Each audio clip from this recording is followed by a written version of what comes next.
Ricardo. Él es ingeniero bioquímico con especialidad en alimentos por el Instituto Tecnológico de Tuxtla Gutiérrez en el 2010. Es maestro en ciencias en bioprocesos por la Unidad Interdisciplinaria de Biotecnología por el POLI en 2013. Es doctor en Ingeniería Agrícola y Uso Integral del Agua por la Universidad Autónoma Chapingo en 2017. Ha desarrollado diferentes temas de investigación como son proceso de secado de productos agrícolas, simulación del proceso de digestión anaeróbica, separación de compuestos usando el método de extracción acuosa en 2 fases y actualmente desarrolla un proyecto sobre la dinámica de los compuestos antioxidantes a través del proceso de secado. Él es profesor investigador del Departamento de Preparatoria Agrícola desde el 2017 a la fecha. Bueno, sin más, los dejo con él. Gracias, maestro. Al final tendríamos la sesión de preguntas. Bueno, muy bien. Muchas gracias por su presencia. Vamos a continuar. El tema, o bueno, el título que le puse a esta presentación es La digestión anaeróbica, perspectivas en agronomía. Entonces, bueno, me gustaría empezar por un tema muy importante que es el cambio climático, que está muy de la mano con esto que es la digestión anaeróbica.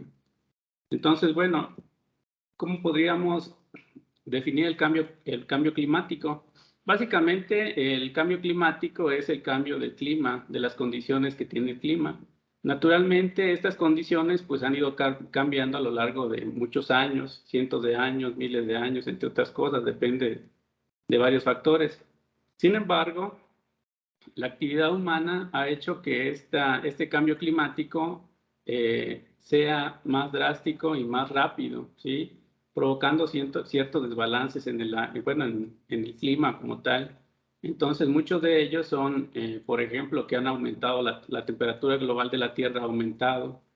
Aunque, bueno, ese cambio se aprecia en 1 o 2 grados, pues muchas veces es catastrófico para algunos lugares. Por ejemplo, las sequías, por ejemplo, las épocas de sequía han aumentado, se han alargado. Los puntos o las temperaturas máximas, dependiendo de dónde estemos, pues han alcanzado picos que en cientos de años se habían alcanzado. Bueno, también los huracanes en este caso se han hecho más grandes debido al calentamiento global. Antes no se veían, por ejemplo, huracanes de categoría 4 o 5 y ahorita pues son muy frecuentes. Entonces, bueno, ¿a qué se debe todo esto?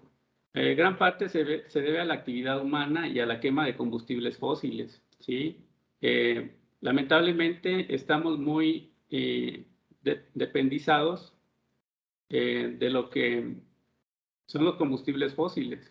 Entonces, la quema, por ejemplo, de combustibles fósiles provoca producción de gases de efecto invernadero, ¿sí? Algunos otros efectos del calentamiento global es, por ejemplo, que el patrón de lluvias va a ir cambiando conforme la Tierra se va calentando. Las zonas frías se vuelven más cálidas y las cálidas se vuelven mucho más cálidas. Por ejemplo, las predicciones y lo que se está viendo ahora es que con el calentamiento global los polos empiezan a calentar y empiezan a derretirse. El nivel del mar va a aumentar, no sé, en un metro o varios metros, no sé, dentro de los próximos 20, 30 años. Por lo tanto, muchas zonas que eran costas, pues ya no lo van a hacer. Mucha gente que vive, no sé, a nivel del mar o a metros sobre el nivel del mar, estamos hablando de 1, 2, 3 metros, pues van a perder sus casas. Por ejemplo, en el caso de Tabasco, que está a menos metros sobre el nivel del mar, pues va a provocar inundaciones, entre otras cosas. Sí, entonces, bueno, son algunos efectos del cambio climático. Pero bueno, profundicemos en qué son los gases de efecto invernadero. Entonces, principalmente estos gases, bueno, hay varios como tal, pero bueno, nos vamos a enfocar en 2, uno que es el dióxido de carbono y otro que es el metano. ¿Sí? La actividad humana produce mucho de esto. De hecho, hay otro que es un poco más nocivo en cuanto al efecto invernadero, que es el óxido nitroso o dióxido de nitrógeno. ¿Sí? Entonces, bueno, estos se producen, por ejemplo, ya lo había mencionado, de la quema de combustibles fósiles. Por ejemplo, el transporte ahorita que utilizamos se mueve a través de combustibles fósiles. La mayoría de las personas utiliza combustibles fósiles, no solo para transportarse, sino también mucho de esto, la generación de electricidad, también un buen porcentaje viene de la quema de combustibles. Bueno, también los vertederos de basura, lo que son los rellenos sanitarios, producen gases de efecto invernadero. ¿Por qué? Porque ahí viven ciertas bacterias que están produciendo estos gases, CO2, metano, dióxido de nitrógeno, por ejemplo. La tala excesiva, el desmonte de las tierras y la tala de los bosques también liberan dióxido de carbono. No necesariamente tenemos que quemar la madera para que liberen dióxido de carbono, pero también al cortar un árbol, por ejemplo, estamos mitigando la captación de dióxido de carbono. Entonces, ahí se traduce en que se genera.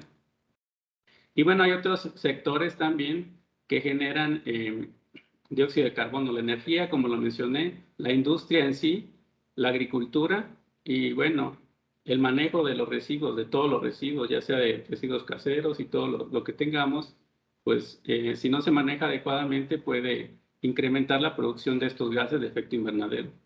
Pero bueno, ¿qué es el efecto invernadero como tal?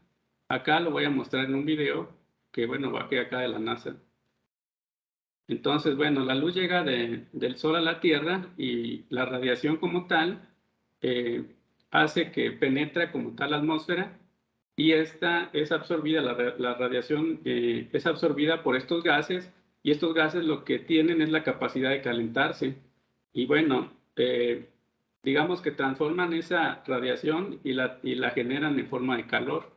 Ese calor se regresa, parte de este se regresa al espacio, hacia afuera, pero es muy poco lo que se regresa y la mayoría se refleja en la atmósfera, entonces calentando la Tierra, ¿sí? Entonces, bueno, mayor concentración de gases de efecto invernadero produce un mayor cambio o una mayor temperatura globalmente. Entonces, ese es como tal el efecto invernadero. Y bueno, un ejemplo, el más común que podríamos encontrar es los invernaderos donde se cultivan, o por ejemplo, cuando dejamos el carro con las puertas y las ventanas cerradas y la dejamos en el sol. Entonces, la radiación del sol entra en forma de radiación, choca con el material y empieza a calentarse. Al no encontrar salida, aumenta la temperatura, ¿sí? Entonces, bueno, continuamos. Hay algunas acciones para mitigar el cambio climático. Entonces, todos los gobiernos, de hecho, este es un tema que es preocupante para la población del mundo, en general de todos los países. Y bueno, se han empleado acciones para mitigar el cambio climático. Uno de ellos, bueno, esto es en general, no estoy listando todos, es el uso sustentable de la tierra, suelo y agua, ¿sí? Por ejemplo, el uso de fertilizantes también produce gases de efecto invernadero, ¿sí? Por ejemplo, el sobreexplotar las tierras de cultivo, el suelo o el agua, a la larga van a producir gases de efecto invernadero. También, bueno, una acción para mitigar este cambio climático es el uso de energías renovables. Por ejemplo, no sé, el uso de energías como son la eólica, la solar, entre otras. Y bueno, acá le puse que estamos en una transición. De hecho, bueno, ahorita está en auge, por ejemplo, los autos eléctricos, eh, los paneles solares, entre otras cosas. Sin embargo, como estamos tan acostumbrados y la demanda a los combustibles fósiles es tan grande, no podríamos como tal hacer una transición rápida y sin cumplir, por ejemplo, la demanda que necesitamos de energéticos fósiles. ¿Sí? Entonces, la transición tiene que ser gradualmente. De hecho, por ejemplo, cambiar toda la energía que demandamos a energía renovable de hecho, tendría un impacto negativo. ¿Sí? ¿Qué otra cosa? Otra acción es producción sostenible de alimentos, producción, envasado y distribución. De hecho, esto genera muchas veces el 80% de la energía en la producción de alimentos, ¿sí? y aparte de la producción de alimentos, muchos de estos alimentos, por ejemplo, se echan a perder y bueno, no se disponen adecuadamente. Entonces también, aparte de los alimentos que producimos, tenemos que reducir que la cantidad de estos, la cantidad de los que se echan a perder se reduzca y manejarlos adecuadamente. Sí, entonces, bueno, una de las cosas que tenemos que hacer es podríamos dejar de consumir o dejar de consumir productos que requieran mayor proceso. Entre más proceso lleve un producto, es mayor energía la que lleva y por ende es más contaminante, ¿sí? Bueno, continuamos. México y el Acuerdo de París. Bueno, en 2015 México como tal firmó el Acuerdo de París junto con otros países. Y bueno, ¿qué es lo que dice? De acuerdo con el Inventario Nacional de Gases de Efecto Invernadero emitido por el Instituto de Ecología y Cambio Climático en 2015, con datos de México emite 665.304.92 gigagramos de dióxido de carbono, que representa el 1.4% de las emisiones globales de gases de efecto invernadero. Y bueno, con esto es el 12º emisor a nivel global. De hecho, no es mucho lo que produce, pero por ejemplo, los 3 o 5 países más grandes producen alrededor del 70%, que serían los más industrializados. Estamos hablando de Estados Unidos, estamos hablando de China, entre otros. Y bueno, acá vemos el porcentaje de gases de efecto invernadero que producen los diversos sectores, por ejemplo, en México, ¿sí? Entonces podemos ver que el transporte es uno de los que más aporta, pero también, bueno, la energía eléctrica, la industria, la generación de residuos, aunque es un poco, pues sí tiene su parte, si lo juntamos con el sector agropecuario. Y bueno, ¿cuál es el compromiso que hizo México? Entonces, esto se acordó como un plan que son los INDCs, ¿sí? Entonces México se compromete a una reducción no condicionada a reducir 25% de sus emisiones de gases invernadero y contaminantes climáticos de vía corta, es decir, 22% de los gases de efecto invernadero y 51% del carbono negro, ¿sí? Entonces, al reducir sus emisiones del sector de la industria, generando 35% de energía limpia para 2024 y 43% para el 2030, ¿sí? Entonces, bueno, de hecho ahorita se están impulsando todas estas, a nivel nacional, a nivel federal se están impulsando todas estas energías limpias, bueno, que se les puede llamar limpias, que derivan de combustibles que no son fósiles, ¿sí? Entonces, bueno, ¿por qué, por ejemplo, a México le conviene firmar un acuerdo de estos? Y bueno, la respuesta más simple sería porque el calentamiento global afecta a todo el mundo. Por ejemplo, lo que hacen los chinos nos está afectando de alguna manera. Y bueno, afecta también a su población. Por ejemplo, un huracán categoría 5 va a golpear a México y por ejemplo, a provocar desastre, no sé, pérdidas humanas, pérdida de casa, infraestructura. Y entonces, por ejemplo, el gobierno necesita invertir y prever todo esto. Aunque bueno, es un poco complicado, ¿no? Bueno, continuamos. Dentro de los gases de efecto invernadero, ¿cómo podemos medir qué tanto afectan? Entonces, bueno, esto se mide de acuerdo a una escala que se llama potencial de calentamiento global, o sus siglas en inglés que sería GPW, ¿sí? Y bueno, esta es una medida de cuánta energía absorberán las emisiones de una tonelada de gas durante un periodo determinado de tiempo en relación con una tonelada de CO2, ¿sí? En general, esta medida es a 100 años lo que puede calentar y bueno, acá podemos observar esta tablita. Tenemos al dióxido de carbono, que tiene un potencial de calentamiento global de 1, ¿sí? En este caso, este dióxido de carbono es el que se utiliza como referencia. A pesar de que se produce mucho CO2, por ejemplo, y que metano se produce en una menor cantidad, el potencial de calentamiento global para el metano es 28 veces más que el dióxido de carbono. Por lo tanto, el metano o liberar metano, aunque sea menor, produce un mayor calentamiento global, ¿sí? El óxido nitroso, que todavía absorbe más energía, tiene un potencial de calentamiento global de 265, ¿sí? Entonces, bueno, de hecho el metano si podemos decir, la industria ganadera produce mucho metano y contribuye mucho al calentamiento global. Entonces, bueno, todas estas pequeñas acciones podrían reducir lo que es el calentamiento global. Bueno, enfoquémonos a lo que es el metano y la ganadería. Entonces, bueno, acá tenemos, por ejemplo, a la ganadería de varios tipos de animales como tal, y podemos observar la contribución de cada uno con base en los millones de toneladas de CO2 que producen, toneladas equivalentes. Las vacas producen metano, pero acá ya está transformado. Estos son datos de la Organización de las Naciones Unidas. Entonces, por ejemplo, podemos ver que la ganadería, bueno, el ganado vacuno produce más, por ejemplo, que el ganado porcino, que los pollos. Y bueno, aunque los búfalos es el que más emisiones de gases de efecto invernadero produce, por ejemplo, las vacas se producen mucho mayor, ¿sí? Y bueno, las emisiones de metano como tal se dan de 4 formas. Una de ellas es la fermentación entérica, ¿sí? Que es la fermentación que se lleva a cabo durante la digestión de los rumiantes, en este caso del ganado que explotamos, ¿sí?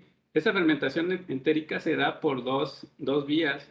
Los eructos de la vaca, que es el 90% del metano que se libera, y bueno, la otra serían los gases, ¿sí? o la disposición de excretas al aire libre. Entonces, ¿cómo podríamos, por ejemplo, nosotros controlar esto de la vaca, que ésta eructe? Entonces, en realidad no se puede, ¿sí? Otra, por ejemplo, sería la gestión de estiércol. Cuando cuando el ganado desecha hace sus desechos, perdón. En este caso, muchas veces lo que hacemos es, no sé, manejarlo de manera inadecuada, no sé, llevarlo a las tierras de cultivo, y lo que hace es que se sigue fermentando y se sigue liberando más metano y dióxido de carbono. Entonces eso genera un descontrol en la emisión de gases, ¿sí? Entonces, bueno, hay que manejarlo de manera adecuada. Producción de piensos para las vacas, que sería la alimentación para las vacas, también produce gases de efecto invernadero. ¿Por qué? Porque utilizamos fertilizantes, muchas veces tenemos que talar para producir piensos, entre otras cosas. Y bueno, en general el consumo de energía, el transporte para los insumos, los productos, etcétera, etcétera, ¿sí? Entonces, bueno, por ahí se han estado utilizando algunos experimentos, algunas investigaciones a poder reducir, por ejemplo, las emisiones de la vaca de metano. Entonces, ¿cómo se puede hacer? Realmente, la vaca produce metano por la microbiota que tiene. Entonces, por ahí hay un consorcio bacteriano que puede tener la capacidad, bueno, que tiene de hecho la capacidad de producir metano. Entonces, bueno, algunos científicos han estado pensando que podrían modificar a las vacas porque esta microbiota se hereda a los becerros. Entonces, se podría buscar la manera en la que cambie la microbiota de tal manera que no se produzca tanto metano, ¿sí? Y bueno, vamos a continuar. La digestión anaeróbica. La digestión anaeróbica es un proceso bioquímico complejo de múltiples etapas, durante la cual varios de los microorganismos anaerobios convierten el material orgánico en biogás en 4 etapas. Entonces, bueno, esta digestión anaeróbica se puede clasificar generalmente en 4 etapas, aunque bueno, no necesariamente, de hecho es un proceso bastante complejo. Entonces, dentro de estas 4 etapas tenemos la hidrólisis, que básicamente es la ruptura de los compuestos complejos. Si nosotros pensamos en los desechos que podríamos meter a la digestión anaeróbica, pues podrían ser, no sé, desechos de agricultura, aguas negras, desechos de comida, entre otras cosas. Entonces, toda esta materia compleja está compuesta, por ejemplo, de proteínas, de carbohidratos, de lípidos, de materiales que no se pueden degradar. Entonces, estos son los compuestos complejos, ¿sí? Posteriormente existe otra etapa que se llama acidogénesis. De la ruptura de estos compuestos complejos se empiezan a generar ácidos. Regularmente son ácidos de cadena larga, por ejemplo, valerato, butirato, no sé, eh, ácidos grasos que tienen 10 carbonos, 8 carbonos, etcétera, etcétera. Y estos sirven de alimento para la siguiente etapa. De hecho, esta hidrólisis produce los ácidos grasos y acá van creciendo bacterias. Bueno, microorganismos, de hecho. No podría decir que son bacterias. Y bueno, una tercera etapa es la acetogénesis. Acá se produce principalmente los sustratos para poder producir metano. Principalmente se utiliza ácido acético, que es lo que el ácido acético es el componente principal, por ejemplo, del vinagre, ¿sí? También se genera CO2 e hidrógeno gaseoso. Estos también sirven para poder producir metano. Y bueno, en cada etapa hay varios consorcios bacterianos, bueno, microbianos en este caso, y finalmente la metanogénesis. Cabe destacar que, por ejemplo, para llegar a la metanogénesis, tenemos que llegar adecuadamente, o bueno, que todos estos procesos estén en equilibrio, ¿sí?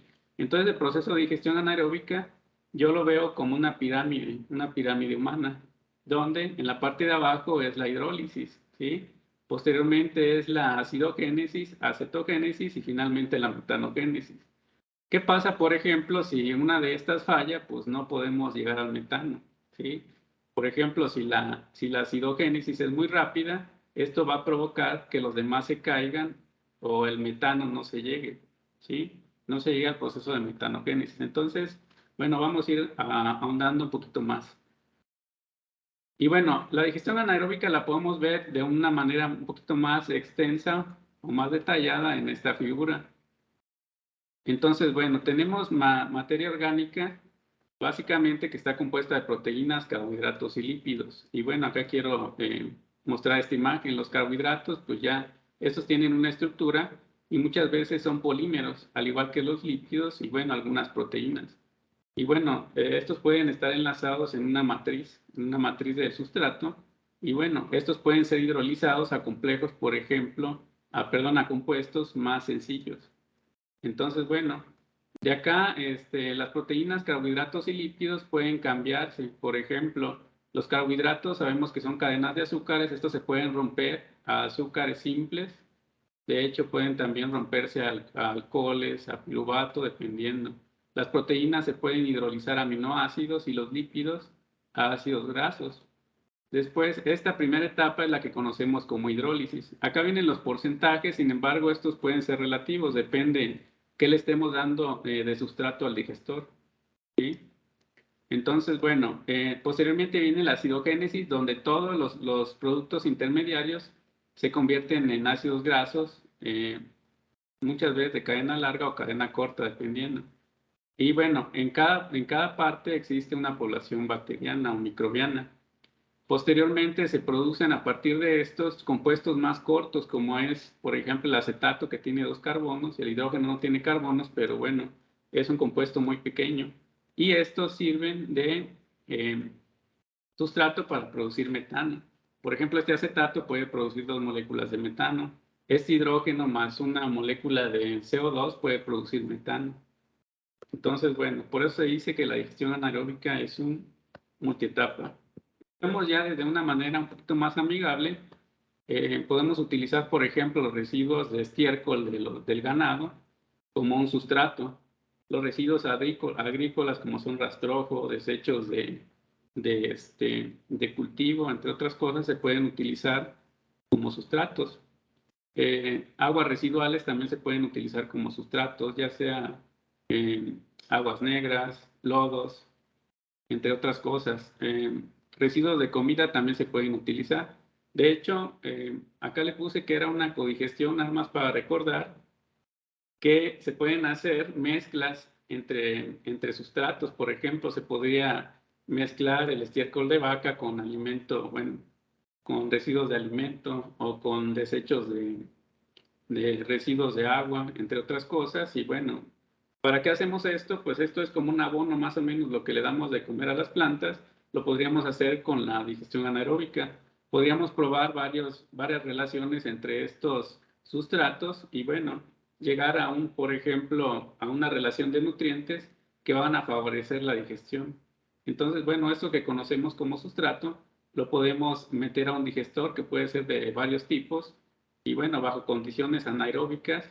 Anaeróbica significa que es en ausencia de oxígeno. Entonces, bueno, a partir de esto y con la ayuda de los microorganismos y todas las poblaciones microbianas, vamos a obtener un biogás que va a estar formado de un porcentaje en mayoría de dióxido de carbono o CO2 y metano, que es lo que nos interesa. Aparte de esto, pues vamos a tener un digestato o un residuo sólido que podemos utilizar como abono. Abono para las plantas, abono para el cultivo, entre otras cosas. Este biogás, como es una mezcla de dióxido de carbono, puede ser purificado, se le puede quitar el CO2, la humedad también, y puede ser quemado mediante ¿cómo se le llama? Generador de electricidad y generar energía eléctrica. Ya después que este gas fue purificado, obtenemos lo que se llama el biometano. Este biometano se puede utilizar para como combustible para mover, por ejemplo, algunos carros, así como utilizamos el gas LP para mover, para transportarnos, también se puede utilizar el metano. Podemos producir energía y también podemos calentarlo y, bueno, calentar el agua o no sé, lo que nosotros queramos, dependiendo de nuestras necesidades energéticas. Entonces, bueno, la digestión anaeróbica de hecho tiene muchas ventajas, pero también tiene algunas desventajas. ¿Cuáles son sus principales desventajas? Por ejemplo, que es un proceso difícil, como es multietapa, es un proceso difícil de controlar. Muchas veces las condiciones que tenemos que cuidar que las condiciones sean adecuadas para que el metano se siga produciendo, ¿sí? Mucha gente no conoce como tal este tipo de tecnología, por lo tal, pues no se aplica. Y bueno, no necesariamente. Algunas veces tenemos que hacer una inversión mayor para poder, digamos, adquirir estos beneficios. Por ejemplo, no podríamos producir energía eléctrica si no es a través de un generador que cuesta mucho, mucho dinero. Entonces, bueno, continuamos. Dentro de los principios tenemos, de la digestión anaeróbica, tenemos bueno, a la parte microbiológica. Y bueno, acá podemos ver en esta gráfica las principales poblaciones, cómo se van desarrollando las poblaciones y el tiempo que toman, ¿sí? Para desarrollarse. Entonces, acá en el eje de las X vemos el tiempo. Si nosotros vemos, por ejemplo, cuando se inicia, metemos un sustrato complejo, empieza primero la etapa de hidrólisis, empiezan a crecer los microorganismos que se encargan de hidrolizar. Generalmente estos microorganismos pueden ser bacterias u hongos.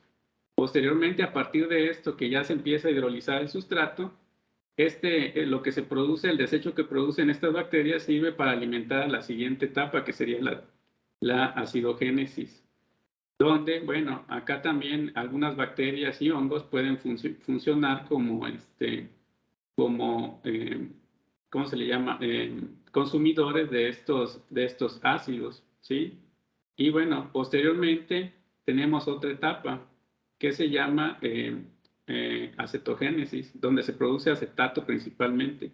Y a hidrógeno finalmente tenemos a la metanogénesis, que esta se da por arqueas, ¿sí? Entonces, estas son las más delicadas, las que necesitan condiciones adecuadas, por ejemplo, de pH, de temperatura. No podemos dejar que el digestor cambie de temperatura o que se acidifique mucho porque se mueren, ¿sí? O que les caiga, no sé, oxígeno porque también se mueren. Entonces, bueno, esto es lo complicado. De hecho, son las últimas que acá en crecer y tienen tiempos de duplicación muy largos, ¿sí? Por ejemplo, las bacterias que participan en la hidrólisis o estas primeras etapas pueden tener tiempos de duplicación de, no sé, 2 horas, media hora, 4 horas, mientras que las metanogénicas o las arqueas pueden tener tiempos de duplicación de hasta 2 días, ¿sí? Una de las ventajas que tiene la digestión anaeróbica sobre digamos, procesos de fermentación aeróbicos son que, por ejemplo, los procesos aeróbicos requieren mucho sustrato, ¿sí? Entonces, estos producen, de hecho, mucha biomasa y lo vemos, por ejemplo, en la producción de levaduras. La levadura demanda mucha energía, mucho sustrato y produce mucha biomasa. Entonces, en la digestión anaeróbica es diferente. A partir de la digestión anaeróbica, aproximadamente un 10% del sustrato se va a convertir en bacterias y lo demás se va a liberar en forma de energía, ¿sí? En forma de metano o biogás, ¿sí? Acá podemos acercarnos un poquito más, adentrarnos a lo que son algunas, ¿cómo se le llama? Poblaciones microbiológicas. En la hidrólisis y acidogénesis tenemos, por ejemplo, estos tipos de microbiota, termoespora, bacterias, bueno, todos estos que están acá. En la cetogénesis tenemos todos estos y bueno, en la última etapa tenemos la metanogénesis, que bueno, tenemos a todos estas poblaciones bacterianas, ¿sí? Entonces, bueno, es un poco complicado, de hecho, porque, por ejemplo, en una fermentación, por ejemplo, de yogur, o no sé, en una fermentación alcohólica, solo utilizamos una levadura. En una fermentación de yogur utilizamos, no sé, 2 bacterias. Y bueno, acá, de hecho, estamos utilizando poblaciones bacterianas, es como un lodo, de hecho, es como un residuo. Si nosotros tomamos un lodo, pues va a haber muchas poblaciones bacterianas, pero bueno, todas estas están en simbiosis para poder lograr esta conversión a metano, ¿sí? Otra de las cosas que tenemos que cuidar es la temperatura. La temperatura, bueno, dependiendo del proceso que tengamos, lo podemos clasificar de acuerdo a la temperatura. Hay procesos o bacterias, o bueno, en este caso, el proceso de digestión anaeróbica que se puede llevar de manera psicrófila, que estamos hablando de alrededor de 20 grados centígrados, que para muchas bacterias sería frío, ¿sí? Digamos que estas son gráficas donde se pueden desarrollar más o donde crecen más las bacterias de acuerdo a la temperatura. Entonces las tenemos psicrófilas, mesófilas y termófilas. Las psicrófilas crecen bien a una temperatura óptima de 20, mientras que las mesófilas lo hacen a 45 grados, que es bastante caliente, pero existen otras que llamamos termófilas que están alrededor de entre 70 grados, y existen otras que llamamos extremófilas, que pueden crecer, no sé, arriba de 90 grados más o menos, dependiendo. Entonces, bueno, ¿de qué depende que nuestro proceso se lleve a diferente temperatura? Pues depende de las condiciones que tengamos. Por ejemplo, no sé si vivimos en Francia o en lugares altos de Francia, eh, no sé, donde llueve, perdón, donde casi no sale el sol, o si vivimos en zonas muy frías, también se puede llevar a cabo la digestión anaeróbica de manera psicrófila. De hecho, he leído algunos artículos donde esta se lleva a cabo, no sé, a 4 grados, por ejemplo. Pero también, si vivimos, no sé, cerca del mar o un lugar donde hace mucho calor, podríamos establecer un proceso que sea mesófilo, alrededor de unos 30 grados, 35. Sí, entonces, bueno, eso depende mucho. También depende del tipo de bacteria que se desarrolle. Aunque, bueno, en general, la digestión anaeróbica se lleva a cabo de manera mesófila. ¿Por qué no se podría llevar a cabo de manera termófila? Porque necesitamos calentar, por ejemplo, mantener caliente el digestor o, bueno, o donde estemos llevando a cabo la digestión. ¿Sí? Entonces, calentar, por ejemplo, el digestor implica generación de energía, perdón, aplicación de energía para que se caliente. Bueno, continuamos. Uno de los aspectos más importantes también es el pH. El pH en la digestión. Necesitamos, las bacterias metanogénicas crecen a un pH entre 6 y 7,5 más o menos. Entonces acá podemos ver una gráfica del pH y bueno, la actividad de estas bacterias en general. Entonces a un pH 7, entre 7 y 8 es óptimo, aunque bueno, dependiendo también el tipo de consorcio que tengamos, ¿sí? Entonces, por ejemplo, si hay un crecimiento acelerado de las primeras etapas que es hidrólisis, se producen muchos ácidos, entonces el pH baja. Si el pH baja, se mueren o bueno, se inhiben las bacterias, se inhibe el crecimiento de las bacterias metanogénicas, entonces la actividad decrece, ¿sí? Por eso es importante mantener el pH. ¿Cómo podríamos mantener el pH? pues muchas veces depende de la alimentación. Es como nosotros cuando comemos mucho nos causa, ¿cómo se llama? Un malestar estomacal por la indigestión, ¿sí? Entonces tenemos que comer, digamos, no tanto y a una velocidad adecuada. Lo mismo acá, si nosotros saturamos de sustrato el digestor, se va a producir mayor cantidad de ácidos, por lo tanto el pH baja y bueno, se desbalancea. Y acá podemos ver otra gráfica en la cual, bueno, de este lado tenemos la generación de metano, que sería el que está en línea punteada, la generación de metano, y del otro lado tendríamos el pH del efluente, que es lo que sale, ¿sí? Entonces, cuando el pH está arriba de 7 hay una mayor producción de metano. Cuando cae, por ejemplo, a 5, la producción de metano cae y así sucesivamente. Entonces está muy ligado a eso. Bueno, también podríamos tener algunos inhibidores que podríamos tener en el sustrato. Por ejemplo, el oxígeno es un inhibidor, el sulfuro de hidrógeno es otro inhibidor, ácidos grasos volátiles, nitrato de amonio, antibióticos, no sé, jabones también puede ser, aunque bueno, hay algunas bacterias que son, o algunos consorcios que son bastante resistentes a esto, dependiendo, todo depende de lo que tengamos. Acá tenemos algunos metales, pero bueno, no voy a profundizar mucho en eso.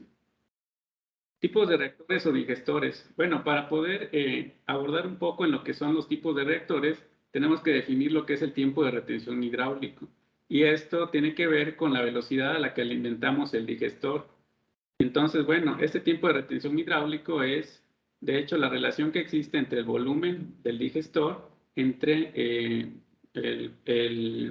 la velocidad de flujo con el que lo alimentamos.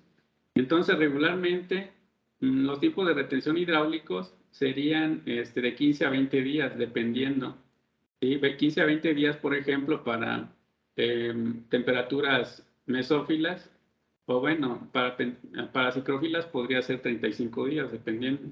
Entonces, este tiempo de retención hidráulico simplemente es el tiempo que tarda en cambiar todo el volumen del digestor. Quiere decir que aproximadamente en 15 o 20 días se está lavando todo el digestor y se le da tiempo a las bacterias para que sigan consumiendo. Si nosotros, por ejemplo, alimentamos mucho el digestor y sacamos mucho y disminuimos el tiempo de retención hidráulico, entonces lo que vamos a provocar es que se laven, que las bacterias no alcancen a crecer ni alcancen a degradar el sustrato, entonces no van a crecer, ¿sí? Bueno, varios tipos de digestores, de hecho. Tenemos estos que son de laguna cubierta o laguna al aire libre, que bueno, simplemente depende hay muchos tipos de digestores que podríamos usar dependiendo de nuestras necesidades. Entonces, estos son de laguna o se les llama de estabilización como tal. Y bueno, simplemente son digestores que mantienen como tal a los desechos o a los sustratos. Entonces, bueno, acá hay una población que es aeróbica en la parte de arriba y en la parte de abajo en los lodos es anaeróbica. Estos ocupan mucho espacio y bueno, el tiempo de degradación que utilizan es muy alto.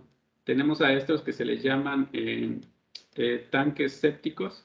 Entonces, por acá podemos meter la alimentación del digestor. Acá hay una zona de sedimentación. El flujo va hacia este lado y al final pasan a través de un filtro, ¿sí? Y bueno, por acá podríamos tener una salida de biogás y de efluente. Tenemos a estos que se llaman de laguna cubierta, que también son como unos tanques y tienen una membrana por la parte de arriba y por la parte de abajo. En la parte de abajo almacenan lo que es la fase líquida y en la parte de arriba el metano, o bueno, el biogás más bien. Y bueno, esto se puede aprovechar, se puede conducir hacia otro lado para, no sé, quemarlo, meterlo a los a los automóviles, entre otras cosas. Tenemos este que es el famoso UASB, en el cual el efluente entra por la parte de abajo y sale por la parte de arriba. Y el gas que se produce sale en la parte superior. Este también es otro digestor UAUSB, y bueno, tendría esta configuración. Igual en la parte de arriba en la parte de abajo entra el flujo y sale en la parte de arriba.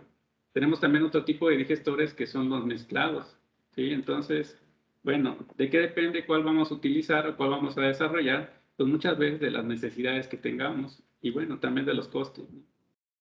Bueno, les voy a presentar algunos. Este de laguna cubierta simplemente es una laguna, como tal es un tanque y bueno, tiene una membrana para captar la producción del biogás, ¿sí? Entonces acá se lleva a cabo la digestión y bueno, se alimenta de una parte y bueno, siempre todo digestor debe tener una salida.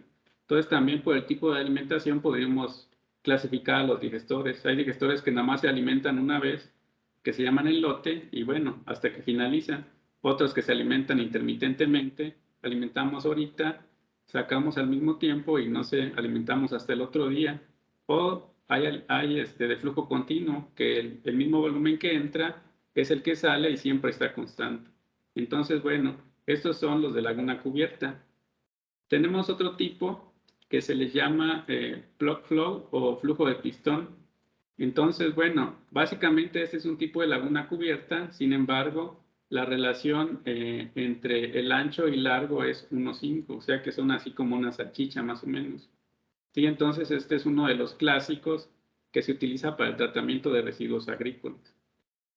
Bueno, ¿qué otra cosa? Tenemos por ahí un tercer tipo de digestor, que son los completamente mezclados. Entonces, bueno, ¿cómo podríamos mezclar a un digestor? Estos son como ya digestores un poco más sofisticados, en los cuales podríamos mezclar metiendo, por ejemplo, motores, propelas. Podríamos mezclar con bombas también, o podríamos mezclar simplemente con recirculando el biogás, ¿sí? Entonces, bueno, básicamente estos son se puede decir, los más eficientes. ¿Por qué?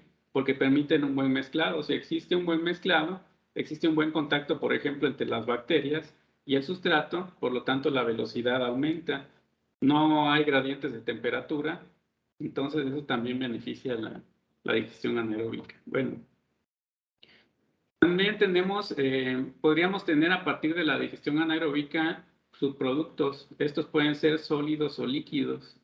Si hablamos de los sólidos, pues, ¿qué es lo que obtenemos? Podríamos obtener, por ejemplo, alguna fibra, o podríamos tener un lodo parcialmente digerido que puede servir, por ejemplo, para cama de animales, por ejemplo, en el caso de las vacas, o podríamos utilizar como abono para las plantas, para las tierras de cultivo, o también podríamos utilizar para hacer macetas, no sé, podrían ser algunos usos que se le pueden dar a estos sólidos, o estos mismos sólidos podrían servir para inóculo de otros digestores, entonces también se puede vender. Y bueno, dentro del el efluente se puede decir que es lo que sale del digestor, que no es la fase gaseosa. Entonces tenemos a los sólidos, que serían estos, y por otro lado tendríamos a los líquidos. Entonces, como mayormente, bueno, dependiendo del tipo de digestor, podría tener la fase sólida, podría tener una concentración menor, entonces lo que se recupera es un efluente líquido que podría ser utilizado ya sea así como sale o aplicándole una dilución como abono. Entonces, se puede abonar directamente a las tierras de cultivo dependiendo de lo que se esté haciendo y bueno, sirve para poder disminuir el consumo de fertilizantes, ¿sí? Otro de los, bueno, acá la estrella sería el biogás. El biogás que utilizamos, esto lo podemos manejar de manera adecuada. Podríamos simplemente eh, quemarlo para poder producir energía o podríamos procesarlo, también eliminar la humedad, eliminar este sulfuro de hidrógeno, que es un gas muy corrosivo, mediante algunas trampas, por ejemplo, y bueno, o simplemente almacenarlo, dependiendo para qué lo queramos. Entonces, dentro del manejo del biogás, podríamos generar electricidad y calor.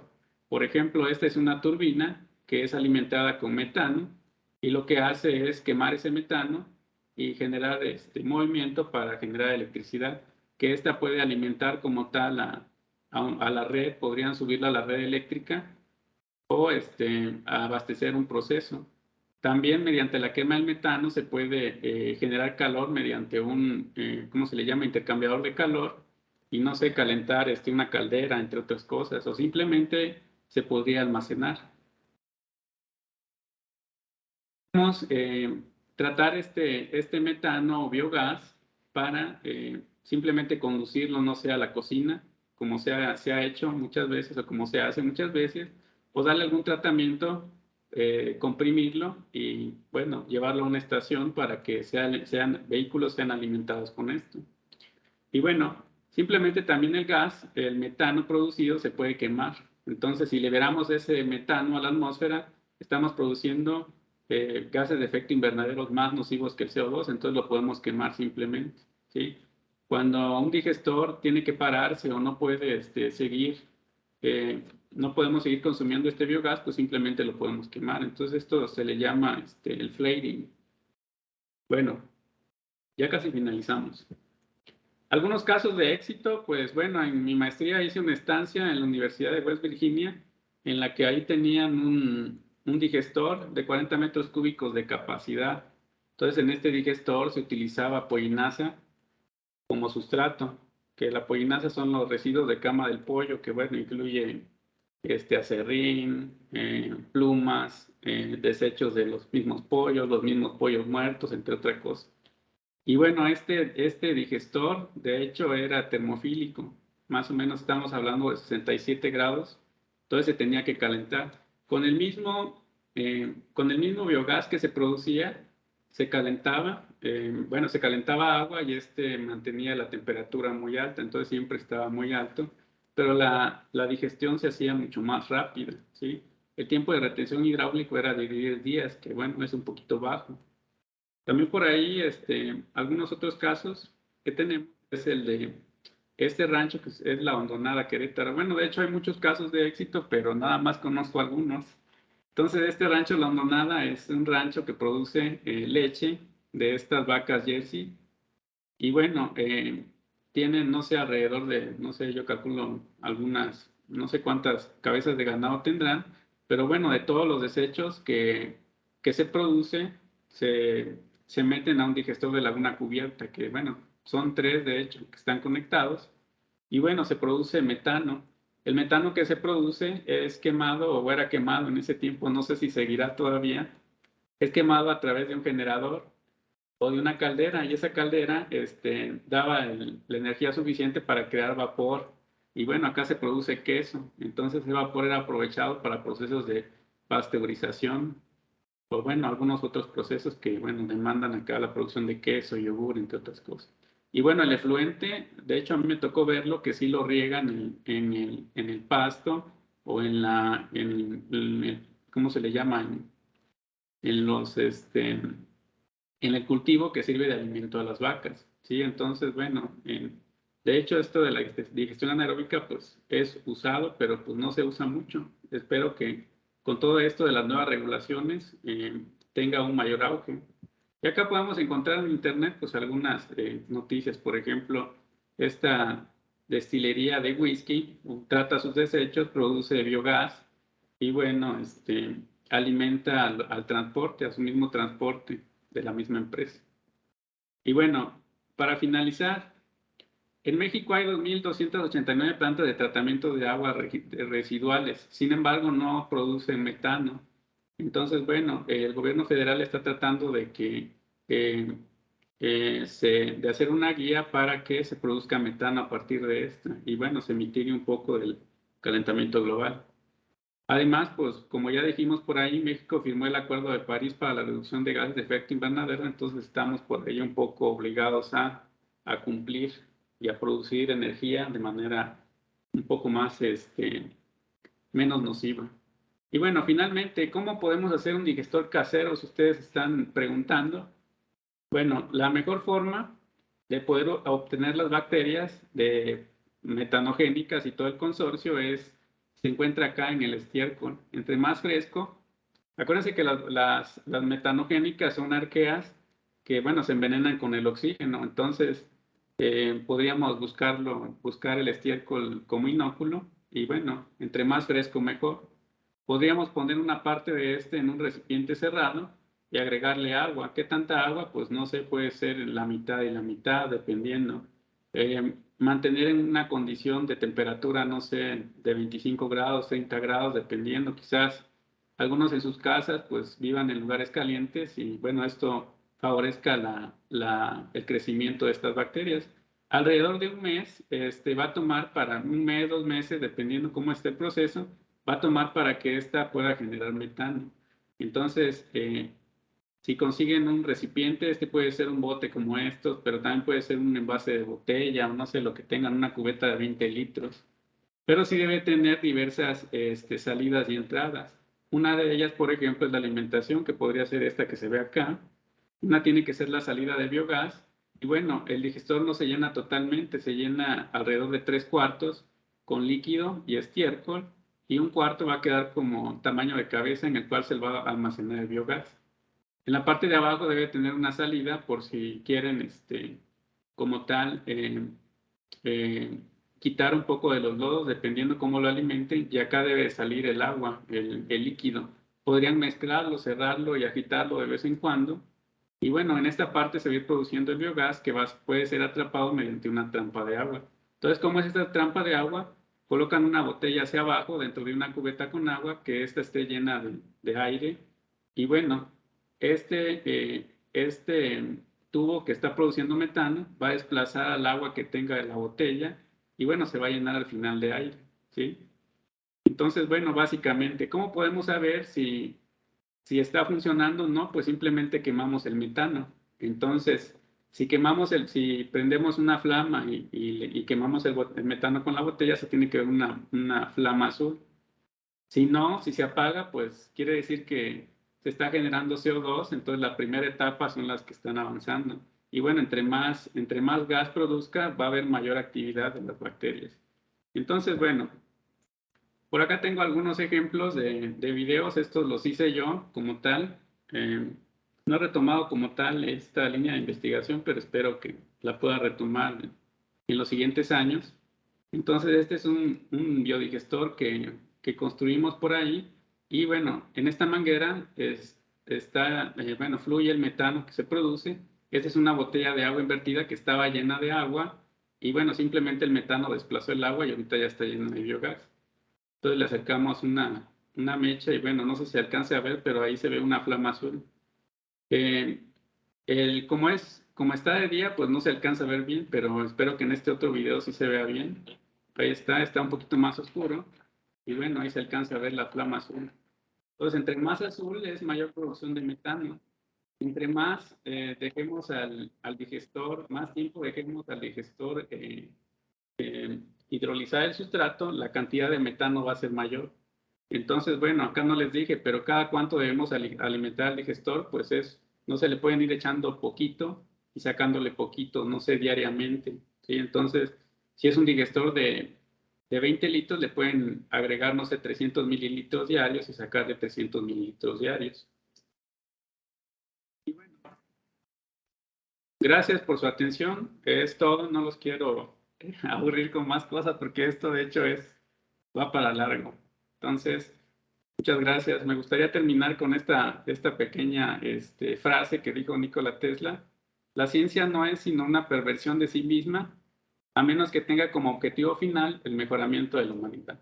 Y bueno, muchas gracias por su atención. Muchas gracias, maestro Ricardo. Muy interesante. Gracias a usted, profe. Sí, muchas Muchas gracias. gracias, profe. Gracias por la información, profe. Gracias. Muchas gracias, profe. Sí, de nada. Espero que les ayude, que les ayude en dado caso que tuvieran, no sé, la inquietud de hacer algo así, pues me pueden contactar. Gracias, profe. Muy bien, pues pasaríamos a la sesión, a la parte de preguntas. Entonces, si alguien tiene pregunta, puede prender su micrófono, puede levantar también la mano o la pueden incluso escribir en el chat y yo acá la voy leyendo. A ver, hay una pregunta de Emilio Tonatiu, por favor. Sí, buenas tardes. Mi pregunta es, ¿qué se podría hacer con los gases que ya fueron liberados a la atmósfera? Está complicado, de hecho, los gases de la atmósfera es una mezcla compleja, de hecho. Por ejemplo, el CO2 está no sé si está alrededor de 1% más o menos, entonces no se podría purificar. Bueno, sí se puede purificar, de hecho, pero eso consume más energía. Entonces acuérdense que entre más proceso es más contaminante. Si nosotros queremos purificar, por ejemplo, el metano, el óxido nitroso, pues no vamos a poder, ¿sí? O sí se puede, pero eso consume más energía, entonces estamos contaminando más a la larga, ¿sí? ¿Pero esos gases no seguirían contribuyendo al aumento de la temperatura? Sí, de hecho contribuyen, pero bueno, ¿cómo podemos mitigarlo nosotros? Por ejemplo, dejando de contaminar más, no sé, ayudando a disminuir la tala, por ejemplo, dejando de consumir productos que lleven mucho proceso. Estoy hablando de todo, alimentos, por ejemplo, ropa. Si consumimos ropa que viene de China, pues gasta, por ejemplo, energía en transporte, entre otras cosas. Entonces, todo eso. Y acuérdense que todos los, eh, todos los compuestos tienen su ciclo. Por ejemplo, si es dióxido de carbono, va a ser atrapado a través por las plantas, entre otras cosas. Una de las cosas más contaminantes que hay, por ejemplo, ¿por qué es más contaminante el CO2 producido por los combustibles fósiles que, por ejemplo, por el metano que utilizamos? Porque ese carbono de los combustibles fósiles está debajo de la tierra. Entonces, digamos que el equilibrio es interrumpido. Entonces, como que si sacáramos polvo de la tierra y lo empezáramos a aventar al aire. Entonces, ese polvo que está allí, pues se va a quedar arriba, ¿sí? De hecho, no estaba como tal en la atmósfera. Entonces, por ejemplo, el metano o el carbono que viene del metano, ese muy seguramente fue tomado de las plantas, ¿sí? Que estaban en la superficie atmosférica. Entonces, bueno, ahí tendríamos que esperar. ¿Sí, Tonatiuh? Sí, muchas gracias. Ujú, Ahora, una pregunta de Ruth Navarrete. ujú.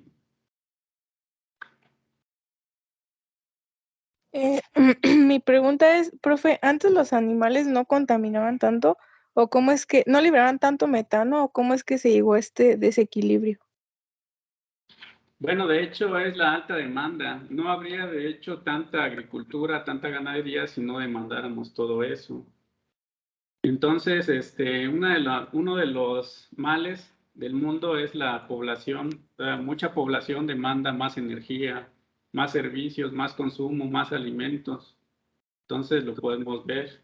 Y bueno, la tendencia va hacia allá que, por ejemplo, nos volvemos más consumistas, tenemos más hijos, eh, y bueno, entre otras cosas. Entonces, no es que no contaminaran tanto, sino que la producción era muy poca. La población, por ejemplo, hace 200 años era, no sé, creo que 10 veces menos que ahorita, ¿sí? Y todo fue a partir de la revolución industrial.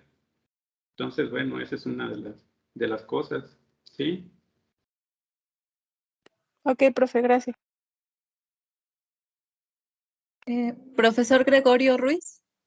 Ok, bueno, dentro de los principales productos que te da un biodigestor es metano y dióxido de carbono. También tiene sulfuro de hidrógeno. Y bueno, el hidrógeno pues ese es inocuo, ¿no? Ese no hay que hacerle nada. La pregunta sería, mencionaste en algún momento que se puede, ¿cómo se llama?, procesar los productos del biodigestor para tener el metano solito. Imaginemos que queremos un sistema para uso casero, ¿sí?, en donde tengamos metano solito. ¿Hay alguna forma barata de poder, ¿cómo se llama?, eliminar el CO2 y el sulfuro de hidrógeno? Sí, profesor. De hecho, el sulfuro de hidrógeno se puede atrapar con viruta de, ¿cómo se le llama? Metálica. No sé si se le llama viruta metálica o limadura de hierro. Entonces hay alguna asomadera, me parece que se utiliza. Entonces hay que pasar el biogás a través de filtros que tienen estos compuestos. Y para el caso del CO2 es relativamente fácil. Se pasa a través del hidróxido de sodio, una solución de hidróxido de sodio diluido, y ya se precipita como carbonato. Entonces ya se obtiene metano puro. ¿Qué tan barato es ese proceso? Pues, por ejemplo, para atrapar el sulfuro de hidrógeno es barato. En el caso de atrapar el dióxido de carbono, es, bueno, no sé qué tan barato sea, pero la soda cáustica es relativamente barata, ¿no? Ok. De cualquier manera, altas concentraciones, por ejemplo, dependiendo del tiempo de retención hidráulico, se pueden encontrar porcentajes de alrededor del 80% de metano y 20% de dióxido de carbono, dependiendo. Entonces, Sí, sí. Adelante. bueno, depende. Y eso ya se puede quemar, de hecho. Y una última pregunta. Uh-huh. Una tonelada de estiércol de vaca, ¿cuánto metano te produce? En realidad no tengo el dato. Tendría que, bueno, hay diversas conversiones que se pueden utilizar, pero bueno, dependiendo la composición que tenga, estamos hablando de, no sé, no podría decirlo porque, bueno, hay varios tipos de medición de metano, ¿sí? Pero básicamente, un mol de glucosa está dando dos moles de metano, me parece. A ver, déjenme ver, creo que por acá lo tengo. Okay.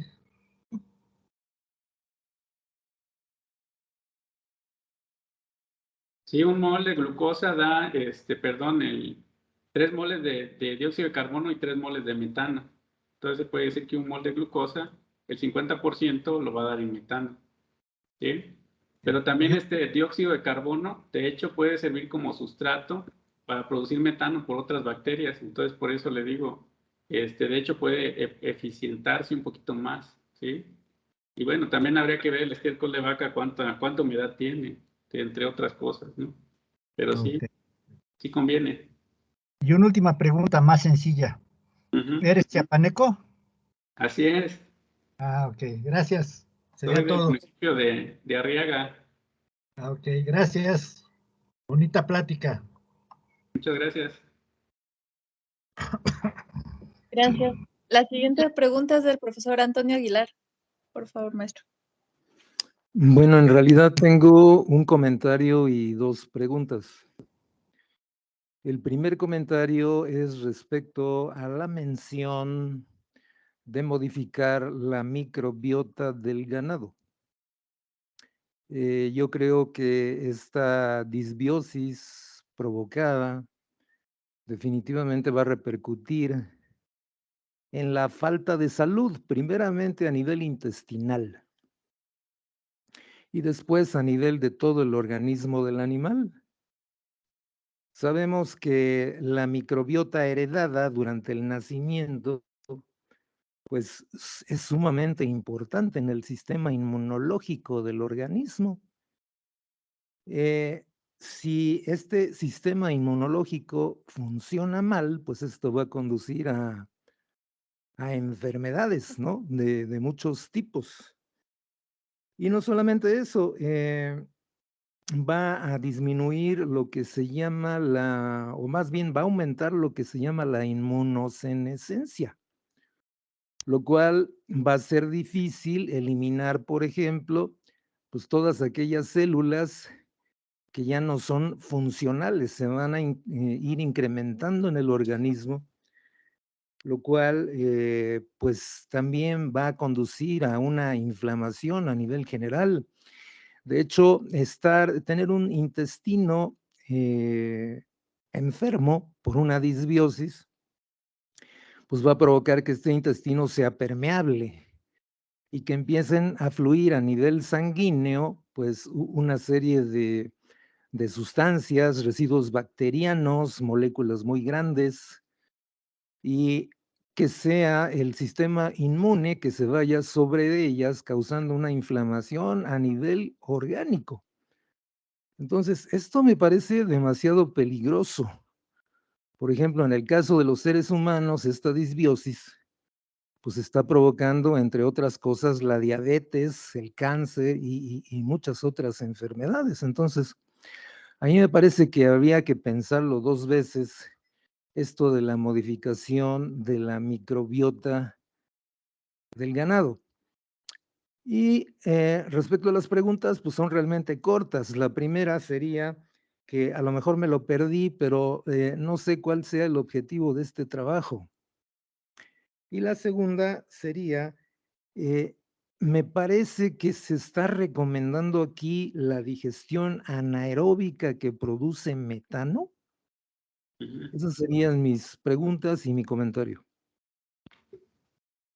Sí, el objetivo básicamente de la digestión es producir metano, es tratar más bien los desechos, y cualquier tipo de desecho puede ser agrícola, y a partir de ellos, como bueno, están parcialmente digeridos, llevarlos a la mayor oxidación en el caso del dióxido de carbono, producir dióxido de carbono que es menos nocivo, por ejemplo, para el medio ambiente. Y, por ejemplo, producir metano, pero quemarlo, ¿no? Entonces, una mala disposición de las heces de las vacas o cualquier desecho agrícola puede producir metano. Entonces, si nosotros lo disponemos de una manera adecuada y lo digerimos, podemos obtener beneficios, como el propio metano, generación de electricidad, abonos, entre otras cosas. Y bueno, referente a la microbiota, pues sí es una alternativa que están utilizando algunos investigadores. Entonces yo no lo veo bien. De hecho, la ciencia, pues como lo vimos por ahí, tiene su objetivo, que sería el beneficio de la humanidad, pero bueno, también tiene algunos perjuicios. Entonces, desde el simple hecho de alimentar con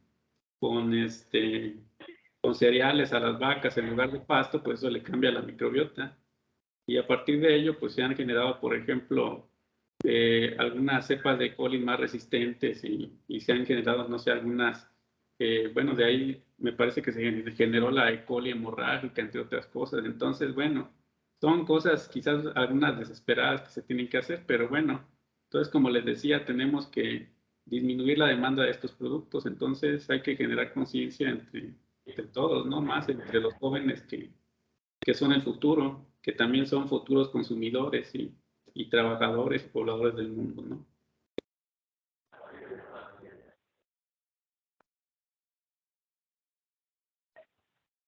¿Y el objetivo del trabajo cuál es?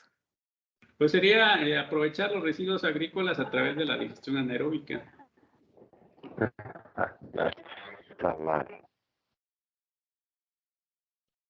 Muy bien, gracias. Gracias. La siguiente pregunta es del profesor Martín Rodríguez.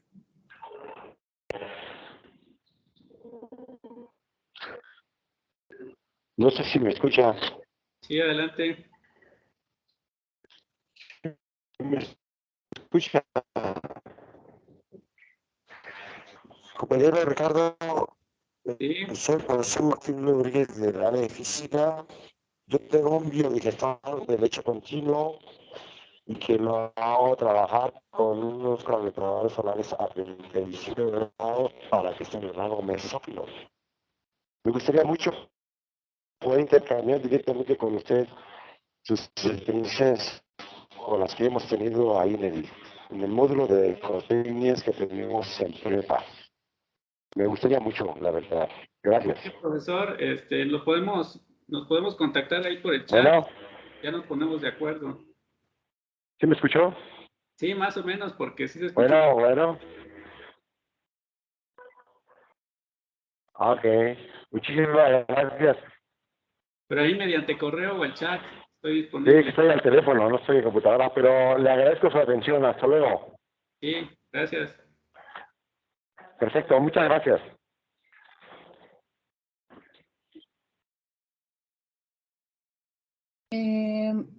Bueno, gracias, maestro. La siguiente pregunta es mía.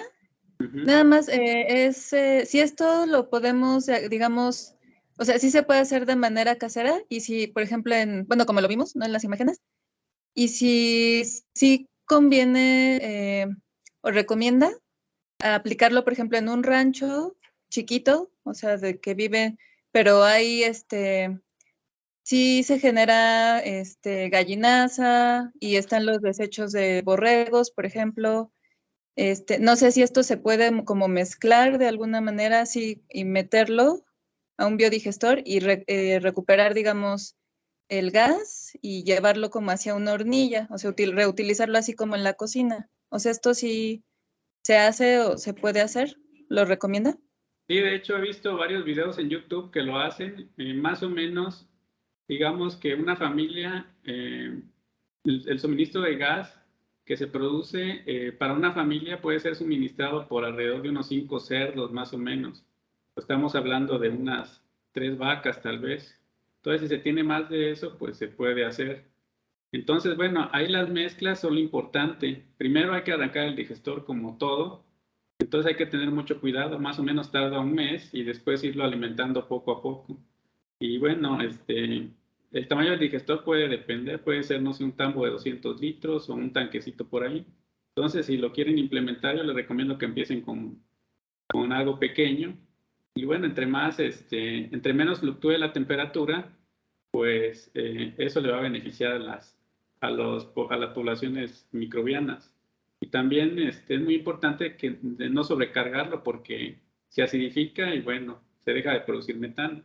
Para poderlo conducir a una hornilla, por ejemplo, se tienen que utilizar algunos aditamentos especiales, como por ejemplo, no sé cómo se le llaman a las hornillas estas, pero bueno, todo eso se vende ya comercialmente. Entonces nada más se hace la adaptación para que se oxigene bien o bueno, la relación de aire sea adecuada para que se queme bien, pero sí se puede.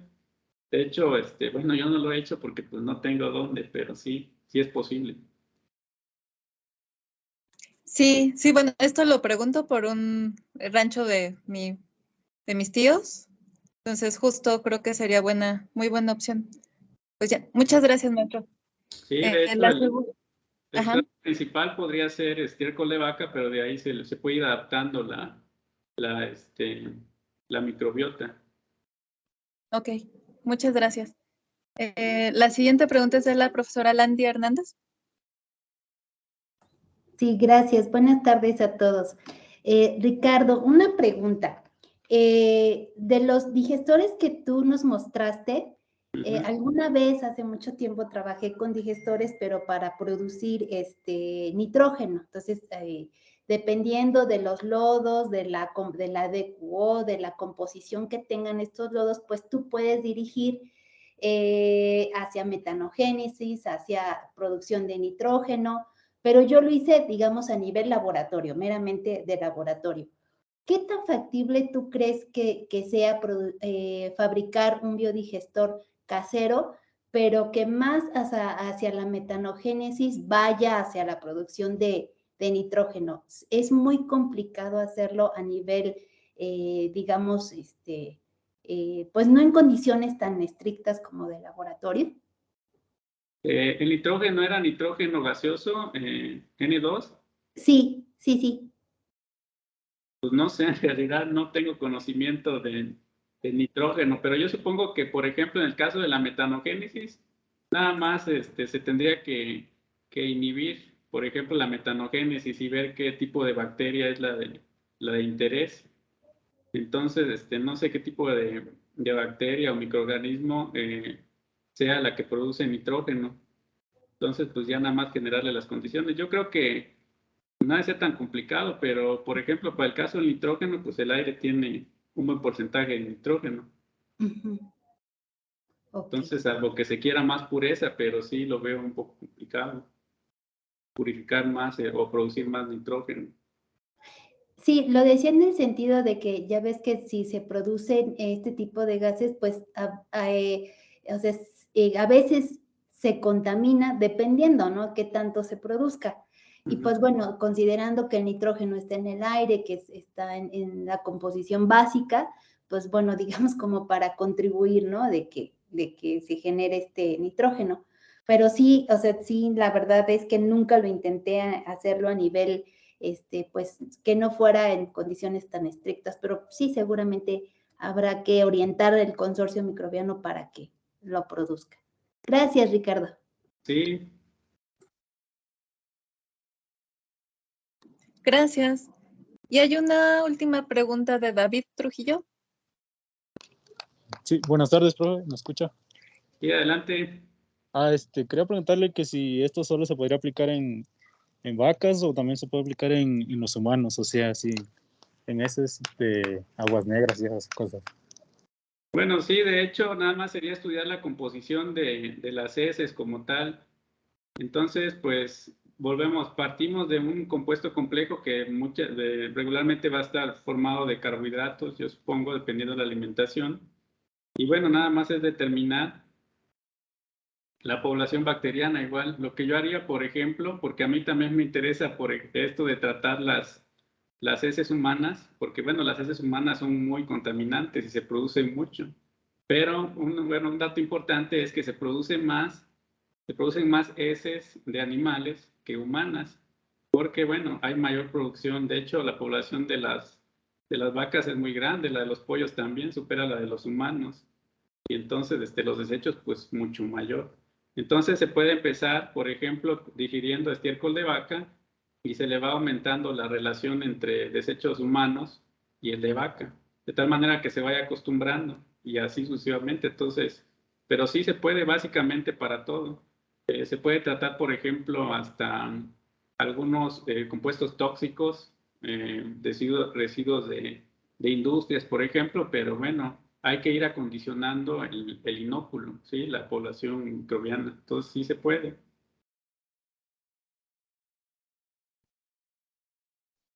Por ejemplo, en una fosa séptica no se produce metano. A veces se produce si está la bacteria, pero si no está, pues no se produce. Entonces, en unas fosas sépticas se pueden producir otros tipos de cosas, quizás hidrógeno, un poquito más de hidrógeno, pero no creo que se produzca metano.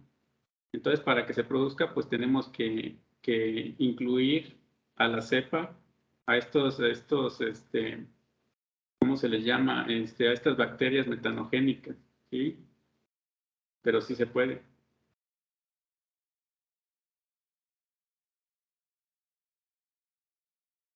Muy bien. ¿Hay otra pregunta del profesor Gregorio? Un comentario acerca de lo que el compañero David acaba de mencionar. Hay varias experiencias en donde se ha utilizado, ¿cómo se llama?, los excrementos humanos para biodigestor. Si mal no recuerdo, seguro los chinos ya lo hicieron, ¿sí? Y tengo la impresión de que algunos países nórdicos lo han implementado, ¿sí? Pero sí hay ya la experiencia de utilizar biodigestores con desechos humanos, eso ya es algo que se ha trabajado. Digo, seguro los chinos ya lo hicieron. Sería cuestión de buscar la referencia, pero sí se ha hecho y funciona. Era nada más el comentario que quería hacer. Gracias. Gracias, profesor. ¿Alguien más? Me parece que ya no hay más preguntas. Pues si no, pues ya. Le agradecemos mucho, maestro Ricardo, tanto en por la coordinación de estas pláticas, como ahora por su plática. Muy interesante. Muchas gracias. Bueno, pues muchas gracias por asistir y pues nos estamos viendo.